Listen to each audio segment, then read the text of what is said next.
ये आवाज सुनते ही उन तीनों के कदम वहीं रुक जाते हैं और उनकी आंखें डर से बड़ी हो जाती है। उनका चेहरा दरवाजे की तरफ था। उनमें से किसी की भी पीछे मुड़कर देखने की हिम्मत ही नहीं हो रही थी। निशा के हाथ पैर तो डर से कांप रहे थे। विवेक अपने हाथों में सना को उठाए खड़ा था। सुहानी का भी डर से गला सूख गया था। कुछ देर इसी तरह से खड़े रहने में बाद सुहानी अपनी सारी हिम्मत जुटाकर धीरे धीरे पीछे मुड़ती है। पीछे मुड़कर जब वो अपने मोबाइल की फ्लैश लाइट सामने करती है तो उसे धुंधला सा काले रंग के धुएं जैसा कुछ दिखता है। उसे देखकर सुहानी के हाथ पैर फूल जाते हैं। वो समझ जाती है कि ये वही साया है। वहां रोशनी कम होने की वजह से सुहानी उसे साफ साफ देख नहीं पा रही थी। सुहानी के मुड़ने के बाद निशा और विवेक भी हिम्मत जुटाकर पीछे मुड़ जाते हैं। जब उन तीनों के मोबाइल की फ्लैश लाइट सामने पड़ती है तब वो साया उन्हें साफ साफ दिखता है। उस साए को देखते ही उन तीनों के होश उड़ जाते हैं और उनकी आंखें फटी की फटी रह जाती है। वैसे तो उन्होंने उस साए को पहले भी देखा था, लेकिन आज इस तहखाने में वो और भी ज्यादा भयानक दिख रहा था। वो तीनों अपनी जगह पर जम से गए थे। डर की वजह से उनके मुंह से एक आवाज भी नहीं निकल रही थी। सांस भी उनसे बड़ी ही मुश्किल से ली जा रही थी। उनके सामने वो साया एक जगह स्थिर नहीं था। वो दाएं से बाएं और बाएं से दाएं घूम रहा था। घूमते हुए उस साए से एक औरत की आवाज आती है, क्या तुम्हें किसी ने सिखाया नहीं कि किसी के घर का सामान उससे बिना पूछे नहीं ले जाते हैं? वो आवाज पद्मिनी की थी। वो आवाज सुनकर सुहानी और उसके दोस्त और भी ज्यादा घबरा जाते हैं। विवेक बड़ी हिम्मत करके हंकलाते हुए कहता है, क्या तुम पद्मिनी हो? विवेक की बात सुनकर वो साया हंसने लगता है। वो अपनी आवाज बदलकर विवेक की आवाज में कहता है, हाँ मैं पद्मिनी हूँ। थोड़ी ही देर में वो साया उन तीनों के बाईं तरफ आ जाता है और निशा की आवाज में कहता है, अरे नहीं, मैं तो विवेक हूँ। ये सुनकर निशा घबराते हुए कहती है, अब तो ये मेरी आवाज निकाल रहा है। निशा के ऐसा कहते ही वो साया अपनी भयानक और गुस्से से भरी आवाज में कहता है, मैं कौन हूँ ये पता लगाना तुम लोगों के बस की बात नहीं है, लेकिन तुम तीनों को मार देना मेरे बस का जरूर है और ये काम मैं आज ही पूरा कर दूंगी। ये कहते ही वो साया तेजी से विवेक की तरफ ऐसे बढ़ता है जैसे एक ही वार से वो विवेक की जान ले लेगा। उस साए को इतनी तेजी से अपनी तरफ आते देखकर विवेक डर से अपनी आंखें बंद कर लेता है। जैसे ही वो साया विवेक से 1 फीट की दूरी पर पहुंचता है वो अचानक से रुक जाता है। अब उस साए से गुर्राने की आवाज आने लगती है। ऐसा लग रहा था जैसे वो साया बहुत कोशिश करने पर भी विवेक की तरफ 1 इंच भी नहीं बढ़ पा रहा है। सुहानी और निशा ये सब देख रही थी।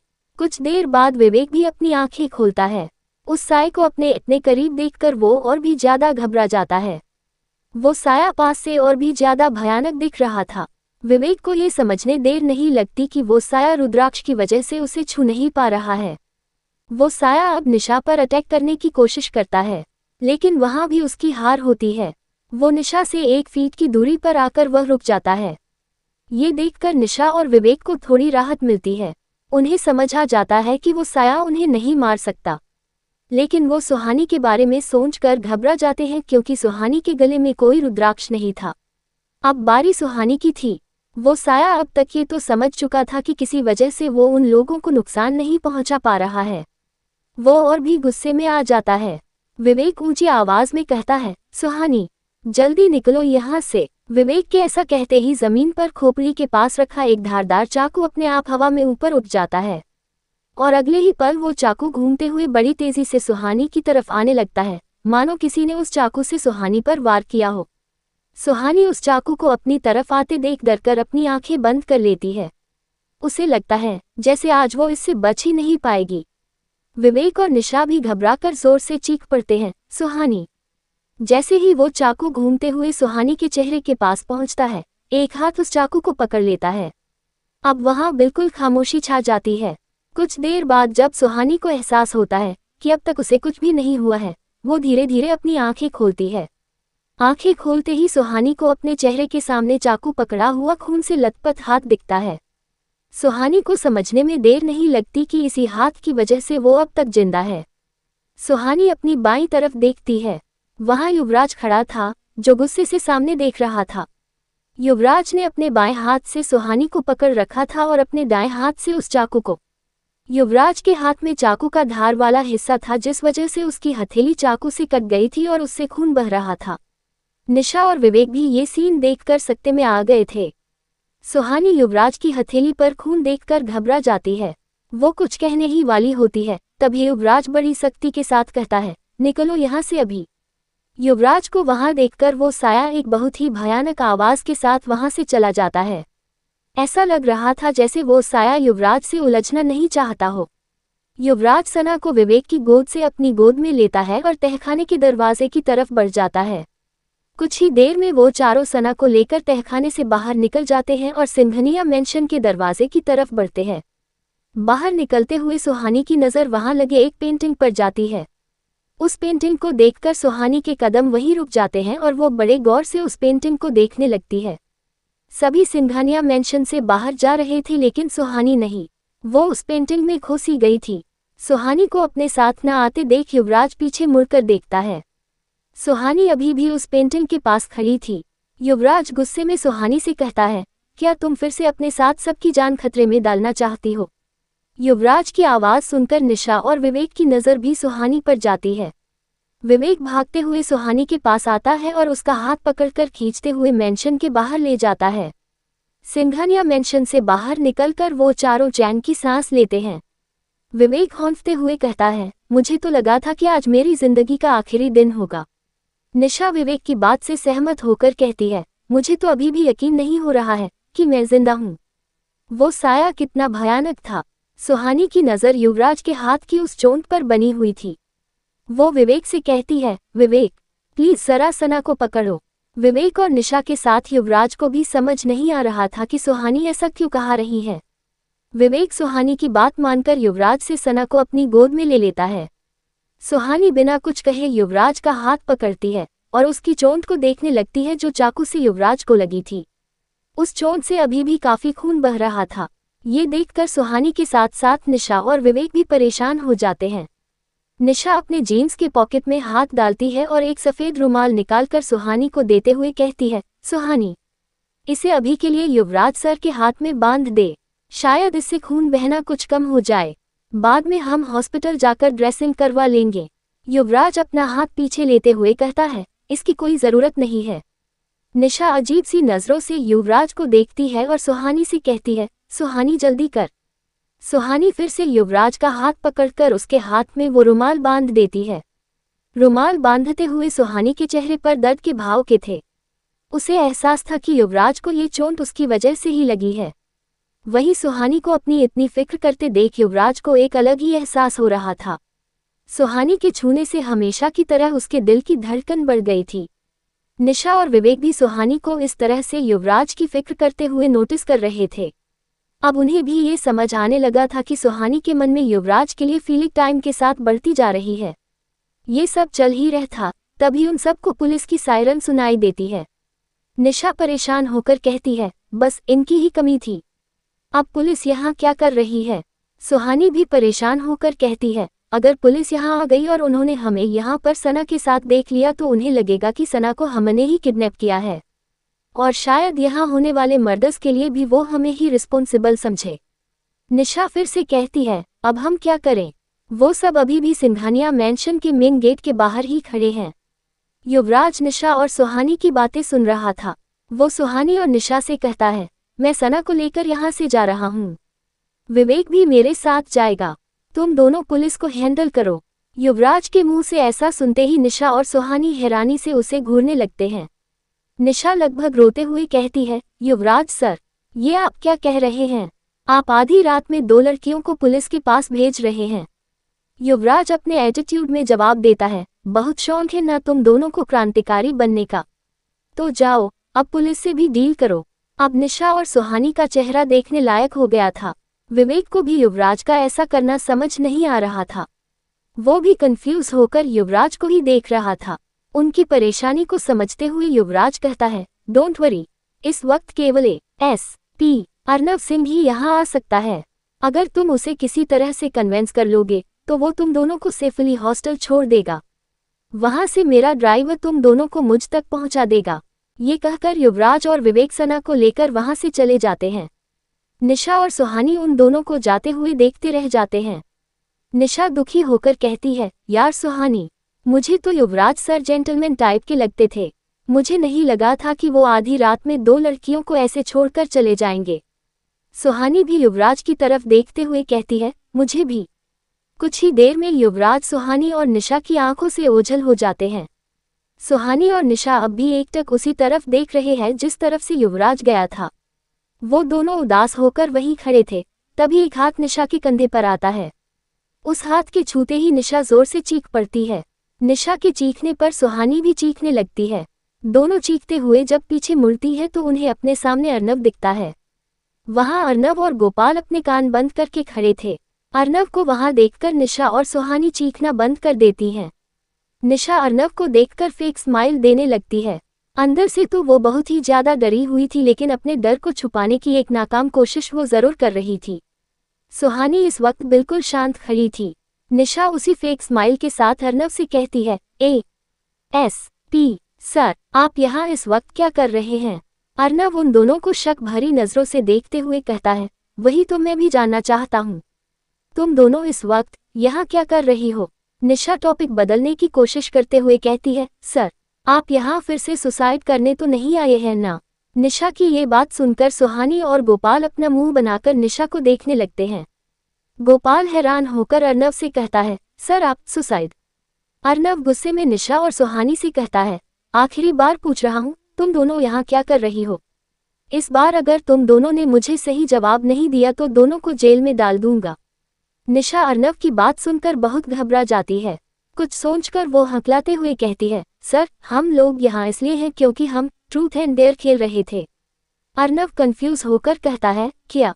निशा अपनी बात आगे बढ़ाते हुए कहती है, सर, आपको ट्रूथ एंड डेयर नहीं पता? मैं बताती हूँ, इसमें ना। अर्नव चिढ़कर कहता है, मुझे पता है ये गेम कैसा होता है। निशा आगे कहती है, हाँ तो सर, मैंने सुहानी से कहा या तो मुझे तू अपने फर्स्ट बॉयफ्रेंड का नाम बता दे या फिर सिंघानिया मेंशन चल। तो इसने डेयर चुना। इसने मुझे अपने फर्स्ट बॉयफ्रेंड का नाम नहीं बताया और मुझे लेकर यहाँ आ गई। सुहानी निशा को घूरते हुए अपने मन में कहती है, ये निशा क्या बकवास कर रही है? ये खुद तो फंसेगी और मुझे भी फंसा देगी। अर्नव वहीं खड़े हुए निशा और सुहानी को शक भरी नजरों से देख रहा था। दूसरी तरफ युवराज सना को लेकर शहर से बाहर आ जाता है। युवराज एक बड़े से बिल्डिंग के सामने अपनी कार रोकता है और कार से बाहर निकलता है।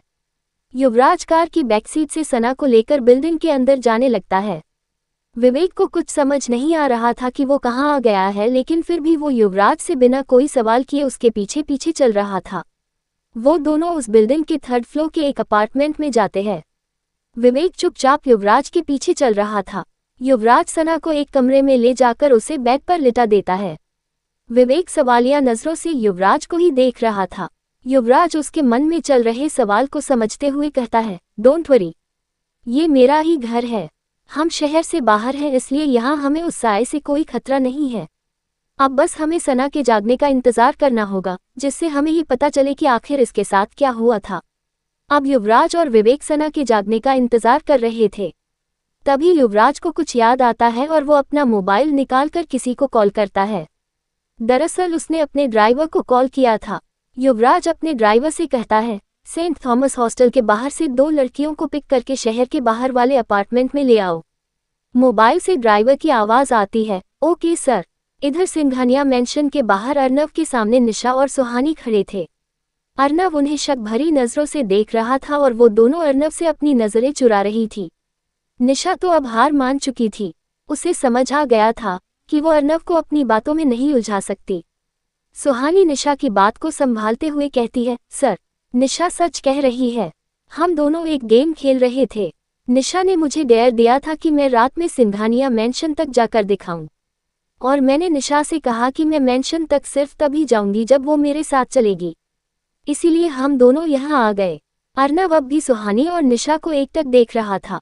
वो जानता था कि ये दोनों उससे झूठ बोल रही हैं। उसे समझ आ रहा था कि कुछ तो है जो ये दोनों जानती है लेकिन बता नहीं रही।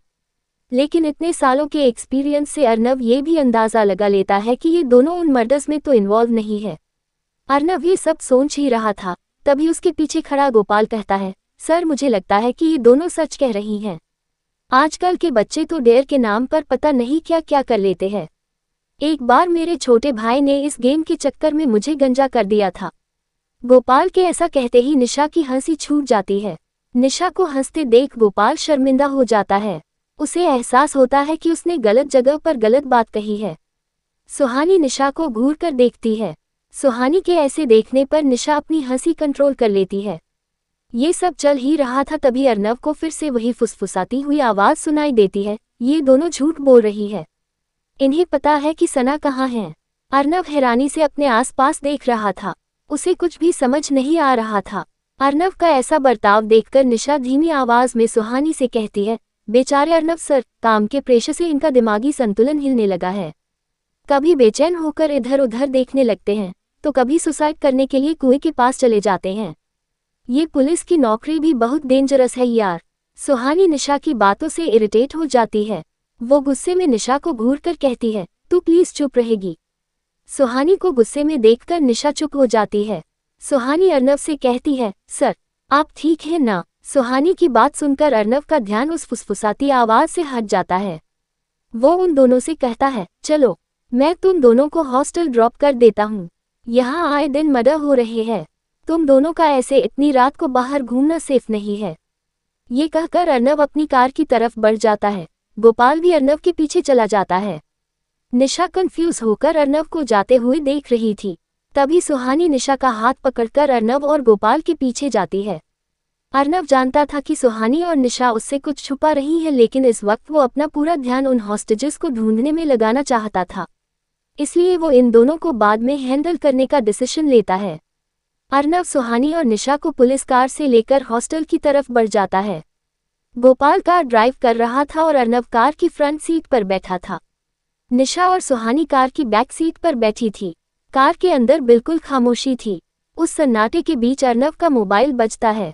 जब अर्नव अपना कॉल आंसर कर रहा होता है तभी सुहानी की नज़र एक पल के लिए अर्नव के मोबाइल पर जाती है। वो कॉल किसी रोहित का था। अर्नव मोबाइल पर उससे बातें करने लगता है। अर्नव बड़े गौर से उसकी बात सुन रहा था। ऐसा लग रहा था जैसे उसे कोई बहुत इम्पोर्टेंट इन्फॉर्मेशन मिल रही है।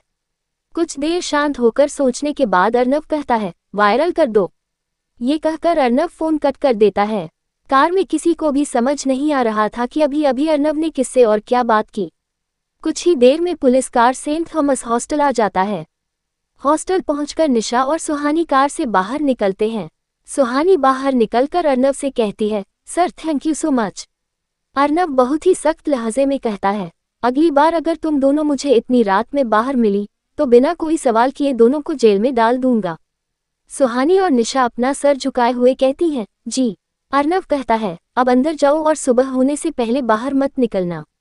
निशा और सुहानी अपना सर हिला देते हैं।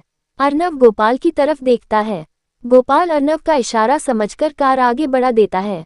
अर्नव के जाने के 2 मिनट बाद ही एक ब्लैक कार सुहानी और निशा के सामने आकर रुक जाती है। वो दोनों समझ जाती है कि ये कार युवराज ने ही उन दोनों के लिए भेजा है। वो दोनों बिना कोई सवाल किए उस कार में बैठ जाती है और 1 घंटे के अंदर ही उसी अपार्टमेंट में पहुंच जाती है जहां युवराज, विवेक और सना के साथ था। अपार्टमेंट में पहुंचकर सुहानी युवराज और विवेक से कहती है, सना कहाँ है? विवेक कहता है, वो बेडरूम में है, अब तक बेहोश है। सुहानी बेडरूम के अंदर चली जाती है। विवेक और निशा भी उसके पीछे बेडरूम में जाते हैं। युवराज अंदर नहीं जाता, वो हॉल में ही काउच पर बैठा रहता है। वो अपने मोबाइल में कुछ देख रहा था। कुछ ही देर में युवराज को बेडरूम से किसी के चीखने की आवाज आती है। ये आवाज निशा की थी। निशा के बाद विवेक और सुहानी के चीखने की आवाज भी आती है। वो आवाज सुनकर युवराज तेजी से बेडरूम की तरफ जाता है। बेडरूम में आकर वो देखता है कि कमरे का सामान पूरी तरह से बिखरा हुआ था। सना बेड के दाईं तरफ हाथ में एक चाकू लेकर खड़ी थी और गुस्से से गुर्राते हुए सामने देख रही थी। बेड के दूसरी तरफ निशा, सुहानी और विवेक घबराए हुए खड़े थे। सना अभी भी अजीब और बहुत भयानक आवाजें निकाल रही थी।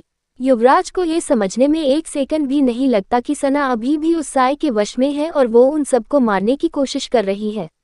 लेकिन शहर के बाहर होने की वजह से सना पर वशीकरण का असर बहुत कम था।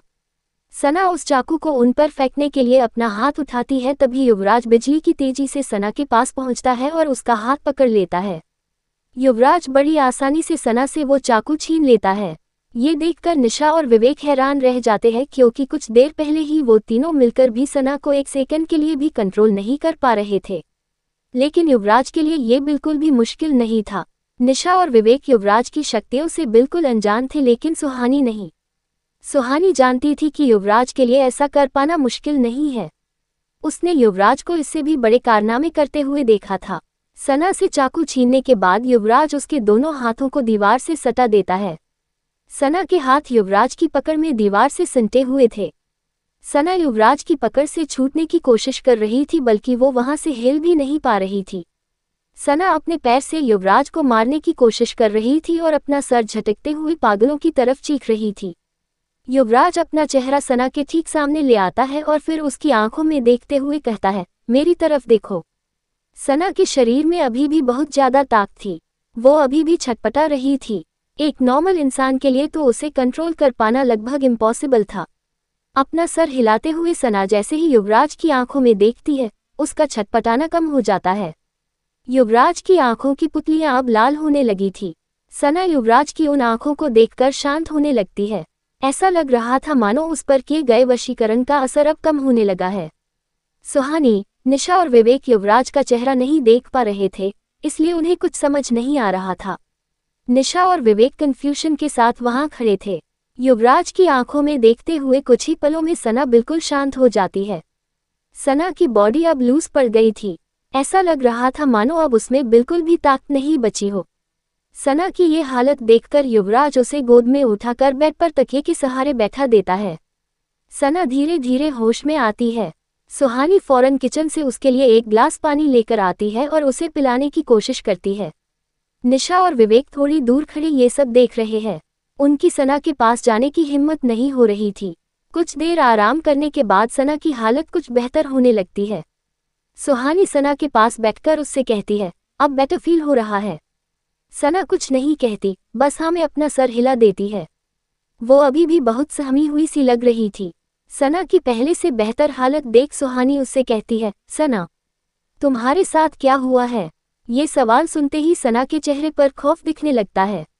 डर से उसके हाथ पैर कांपने लगते हैं। उसकी आंखों में आंसू आ जाते हैं और वो फुट फुट कर रोने लगती है। ये देखकर युवराज सना से कहता है, सना, अब तुम बिल्कुल सेफ हो। मेरे रहते हुए तुम्हें यहाँ कोई खतरा नहीं है। तुम बेझिझक बता सकती हो कि तुम्हारे साथ क्या हुआ था। युवराज की बातें सुनकर सना कुछ शांत होती है।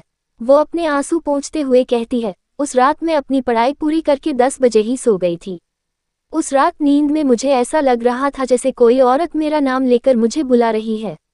मुझे ऐसा लग रहा था जैसे मैं कोई सपना देख रही हूँ। लेकिन जैसे ही मेरी नींद खुली मैंने देखा कि मैं अपने बेड पर नहीं बल्कि मैं उस विशिंग वेल के पास खड़ी थी। सना की ये बात सभी गौर से सुन रहे थे। वो आगे कहती है, जब मैंने खुद को अंधेरी रात में उस विशिंग वेल के पास पाया तो मैं बहुत ज्यादा घबरा गई। मैंने अपने आसपास देखा तो उस वक्त वहां कोई भी नहीं था। मैं वहां से भागने की कोशिश कर रही थी लेकिन मेरे पैर उस जमीन से चिपक गए थे। मैं एक कदम भी आगे नहीं बढ़ पा रही थी। तभी एक भयानक साया मेरे पास आ गया। उसने बहुत डरावनी आवाज में मुझसे कहा, अब कुछ दिनों तक मेरे लिए तुम शिकार करोगी।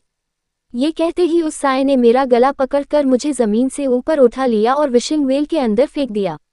कमरे में बैठे सभी लोग सना की ये बात सुनकर हैरान रह गए थे, क्योंकि बिल्कुल यही सब सुहानी ने अपने सपने में देखा था। युवराज सना से कहता है, क्या तुम्हें याद है कि इसके आगे क्या हुआ था? ये सुनकर फिर से सना की आंखें भर आती है। वो हिम्मत करके आगे कहती है, उस विशिंग वेल में गिरने के बाद मैं किसी खंडहर जैसी जगह पर पहुंच गई थी। उसके बाद से मेरी बॉडी और दिमाग पर कोई कंट्रोल नहीं रह गया था। मैं वही करती थी जो वो साया मुझसे करवाता था। उसने मेरे हाथों कई मासूम लोगों की जान ले ली, कभी विशिंग वेल के पास तो कभी उसी खंडहर जैसे कमरे में।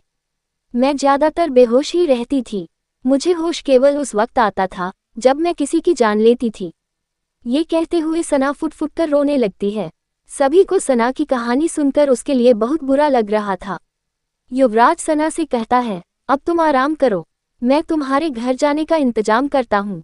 ये कहकर युवराज उस कमरे से बाहर जाने लगता है और बाकी लोगों को भी कमरे से बाहर निकलने का इशारा करता है। कमरे से बाहर निकलते ही सुहानी युवराज से कहती है, युवराज सर, अगर पुलिस को पता चल गया कि सना जिंदा है तो उन मर्डर्स की पहली सस्पेक्ट खुद सना हो जाएगी और हम ये साबित नहीं कर पाएंगे कि लोगों को वो साया मार रहा है, ना कि कोई इंसान। युवराज कहता है, मैं जानता हूँ, मैंने पहले ही सना की फैमिली को कॉल करके उन्हें ये बातें समझा दी है। मैंने उनसे कहा है कि कुछ महीनों तक सना को अंडरग्राउंड रहना होगा। युवराज और सुहानी जब बात कर रहे थे तभी निशा का मोबाइल बजता है। निशा जब अपना मोबाइल चेक करती है तो उसमें एक नोटिफिकेशन आया था। निशा उस नोटिफिकेशन को ओपन करती है। नोटिफिकेशन ओपन करते ही निशा अपने फ़ोन में जो देखती है उसे देखकर उसकी आंखें हैरानी से और भी बड़ी हो जाती है। निशा लगभग चीखते हुए कहती है, ओह माय गॉड, क्या किसी ने ये न्यूज़ देखा? सुहानी कहती है, तुम्हें याद है तुमने ही कहा था कि जब भी पुराने रोड पर कोई मर्डर होता है उसके अगले दिन पद्मिनी सामने आती है। विवेक तुरंत जवाब देता है, हाँ मैंने कहा था, लेकिन ये पुरानी बात है। अब तो पद्मिनी रोज ही कॉलेज आने लगी है। सुहानी उसे बीच में ही टोकते हुए कहती है, हाँ अब वो रोज आती है, लेकिन ये भी तो हो सकता है ना कि उन लोगों को पद्मिनी ने ही किडनैप करवाया हो और जिस दिन उसे शिकार नहीं मिलता वो उन लोगों को मार देती होगी। सुहानी की बातें सुनकर विवेक की आंखें हैरानी से बड़ी हो जाती है और उसका मुंह खुला रह जाता है। वो घबराहट भरी आवाज में कहता है, हाँ ये हो सकता है, और सना ने भी तो कहा था कि वो साया कभी विशिंग वेल तो कभी किसी कमरे में सना के हाथों लोगों को मरवाता था। सुहानी कहती है, अगर पद्मिनी ही वो साया है इसका मतलब वो उन सभी हॉस्टेजेस को मार देगी। सब कुछ जानकर भी हम चुप नहीं बैठ सकते, हमें बिना सामने आए एस.पी. सर की मदद करनी होगी। विवेक सुहानी की बात से सहमत होकर कहता है, तुम ठीक कह रही हो, हमें ये काम बिना सामने आए ही करना होगा, क्योंकि अगर युवराज सर को थोड़ा भी शक हुआ कि हम उनके डैड के अगेंस्ट पुलिस की मदद कर रहे हैं तो पता नहीं हमारा क्या होगा। विवेक के ऐसा कहने पर कमरे में सन्नाटा छा जाता है। जिस कमरे में सुहानी और विवेक ये बातें कर रहे थे उस कमरे के दीवार के दूसरी तरफ वाले कमरे में युवराज बैठा था। वो सुहानी और विवेक के बीच हुई सारी बातें सुन रहा था।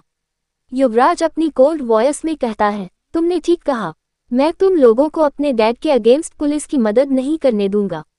कुछ देर बाद सुबह हो जाती है। सना के पेरेंट्स वहां आकर उसे अपने साथ ले जाते हैं। सुहानी भी अपने दोस्तों के साथ युवराज के घर से चली जाती है। सुबह के 10 बजे थे।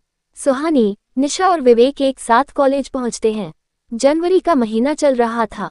कड़ाके की ठंड और चारों तरफ हरियाली शिमला के माहौल को और भी सुहाना बना रही थी। इस ठंड में सूरज की प्यारी सी धूप लोगों के मन को बहुत सुकून पहुंचा रही थी। सभी स्टूडेंट्स गर्म कपड़े पहने हुए कॉलेज कैंपस में घूम रहे थे क्योंकि क्लास लगने में अभी भी कुछ वक्त बाकी था। सुहानी अपने दोस्तों के साथ कॉलेज कैंपस के अंदर आती है। वो देखती है कि हर दिन से अलग आज सभी स्टूडेंट्स काफ़ी परेशान लग रहे थे। जिस चेहरे पर भी सुहानी की नज़र पड़ती वो सभी टेंशन में थे। विवेक और निशा भी ये देखकर चौंक जाते हैं। उन्हें भी समझ नहीं आ रहा कि ऐसा क्या हो गया कि सारे स्टूडेंट्स इतनी टेंशन में हैं।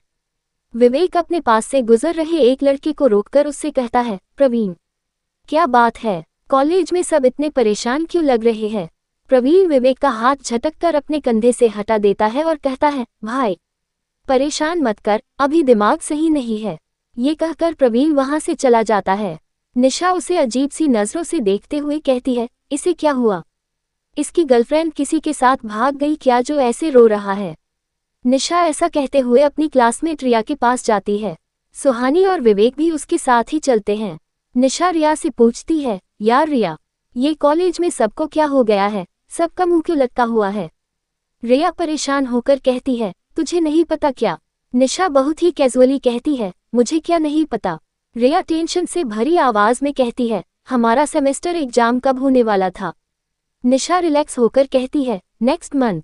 रिया अपनी बात पर जोर देते हुए कहती है, जो एग्जाम नेक्स्ट मंथ होने वाला था वो परसों से स्टार्ट हो रहा है।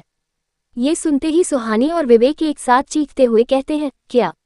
निशा तो ये सुनकर सदमे में ही चली गई थी और उसके मुंह से एक शब्द भी नहीं निकल रहा था। वो बस अपनी आंखें बड़ी करके और मुंह खोलकर खड़ी थी। कुछ वक्त तक निशा इसी हालत में खड़ी रहती है। निशा की ऐसी हालत देखकर सुहानी उसके कंधे को पकड़कर उसे हिलाते हुए कहती है, निशा। निशा एक झटके से होश में आती है। होश में आते ही वो पैनिक करते हुए कहती है, ये कैसे हो सकता है? एग्जाम तो नेक्स्ट मंथ था ना, 15 दिन पहले एग्जाम कैसे आ सकता है? अब हम क्या करेंगे? अगर मैं फेल हो गई तो मेरी पॉकेट मनी फिर से आधी हो जाएगी। नहीं, ऐसा नहीं हो सकता, ये कॉलेज वाले मेरे साथ ऐसा नहीं कर सकते।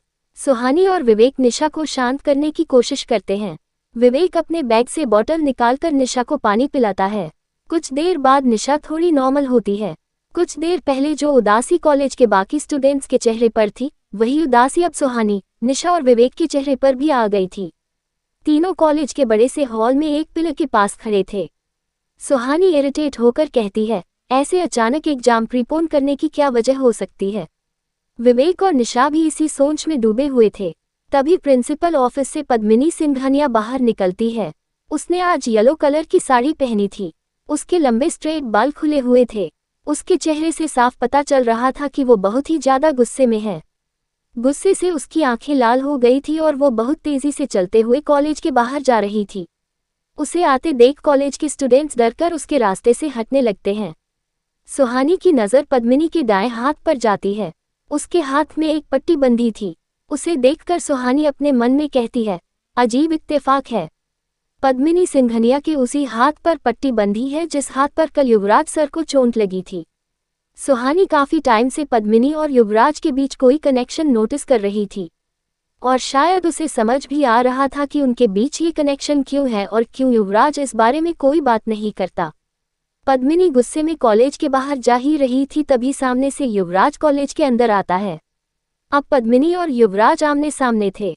पद्मिनी गुस्से भरी नजरों से युवराज को देख रही थी, जबकि युवराज अपने उसी एटीट्यूड से एक नज़र पद्मिनी को देखकर अपनी नज़रें फेर लेता है, जैसे वो युवराज के लिए कुछ मैटर ही नहीं करती। ये देखकर पद्मिनी का गुस्सा और भी बढ़ जाता है। युवराज पद्मिनी को इग्नोर करके वहां से चला जाता है। युवराज के जाने के बाद निशा कहती है, यार कुछ भी कहो, युवराज सर का एटीट्यूड किलर है। किसी भी लड़की को उनसे पहली नज़र में ही प्यार हो सकता है। विवेक निशा को घूर कर देखता है। अब निशा को अपनी गलती का एहसास होता है और वो इधर उधर देखते हुए चुप हो जाती है। इधर युवराज प्रिंसिपल ऑफिस में एंटर करता है। उसे देखते ही प्रिंसिपल अपने चेयर से उठकर युवराज को वेलकम करता है। युवराज भले ही कॉलेज में पढ़ाता था, लेकिन सही मायने में वही कॉलेज का ट्रस्टी था। कॉलेज का पूरा स्टाफ उससे घबराता था क्योंकि सभी युवराज की स्ट्रिक्ट बिहेवियर से वाकिफ थे। प्रिंसिपल थोड़ा नर्वस होकर युवराज से कहता है, सर आपके कहने पर हमने एग्जाम प्रीपोन कर दिया है। कॉलेज का एग्जाम परसों से ही स्टार्ट हो जाएगा। युवराज बिना कुछ कहे अपना सर हिला देता है और प्रिंसिपल ऑफिस से बाहर चला जाता है। वो प्रिंसिपल से बस कंफर्मेशन लेने आया था कि एग्जाम प्रीपोन हो गया है। प्रिंसिपल की भी हिम्मत नहीं होती कि वो युवराज से एग्जाम प्रीपोन करने की वजह पूछे। बात ये थी, युवराज सुहानी और उसके दोस्तों को कुछ दिनों तक बीजेड रखना चाहता था ताकि वो अपने डैड के मैटर को अपने हिसाब से हैंडल कर सके और सुहानी के बारे में सब कुछ जान सके। इसीलिए उसने एग्जाम प्रीपोन करवाया था। क्लास खत्म होने के बाद युवराज कॉलेज कैंपस से बाहर अपने कार की तरफ बढ़ रहा था। युवराज के चेहरा हमेशा की तरह शांत था। कुछ सोचते हुए वो अपने मन में कहता है, बस कुछ देर और, आज रात भैरवनाथ से मुझे पता चल जाएगा कि आखिर सुहानी है कौन, क्यों वो मुझे उस साये से आज़ाद करना चाहती है और वो साया सुहानी के पीछे क्यों है। अपने कार के नज़दीक जाकर युवराज की नज़र गार्डन की तरफ जाती है और उसकी नज़रें वहीं रुक जाती है। वहाँ सुहानी अकेले बैठी थी। वो काफ़ी उदास लग रही थी। युवराज सुहानी को इग्नोर करके अपने कार का दरवाज़ा खोलता है। वो कार के अंदर बैठने ही वाला होता है लेकिन रुक जाता है। हमेशा की तरह इस बार भी युवराज सुहानी को इग्नोर नहीं कर पाता और उसकी तरफ बढ़ जाता है। सुहानी के पास जाकर युवराज देखता है कि वो गार्डन में एक चेयर पर बैठी थी और अपने हाथ में रखी किताब को एकटक देख रही थी। सुहानी को देखकर साफ समझ आ रहा था कि वो अभी पढ़ तो नहीं रही है और कहीं खोई हुई है। युवराज सुहानी से कहता है, तुम यहाँ क्या कर रही हो? युवराज की आवाज़ सुनकर सुहानी का ध्यान टूटता है और वो फौरन अपना सर उठाकर सामने देखती है। अपने सामने युवराज को खड़ा देखकर सुहानी चौंक जाती है और हड़बड़ाते हुए उठकर खड़ी हो जाती है। सुहानी नर्वस होकर युवराज से कहती है, सर आप यहाँ। युवराज अपना सवाल फिर से दोहराता है, तुम यहाँ क्या कर रही हो? सुहानी को समझ नहीं आता कि वो क्या जवाब दे। तभी उसकी नज़र अपने हाथ पर रखी किताब पर जाती है। सुहानी उस किताब को थोड़ा आगे बढ़ाकर कहती है, मैं बस पढ़ाई कर रही थी, एग्जाम आने वाला है ना। युवराज फिर से सुहानी की किताब को देखता है और उसके हाथों से वो किताब लेकर उस किताब को सुहानी की तरफ पलटते हुए कहता है, मुझे नहीं पता था कि तुम उल्टी किताबें भी पढ़ सकती हो। युवराज के ऐसा कहते ही सुहानी की नज़र उस किताब पर जाती है और उसे एहसास होता है कि उसने वो किताब उल्टी पकड़ी हुई थी।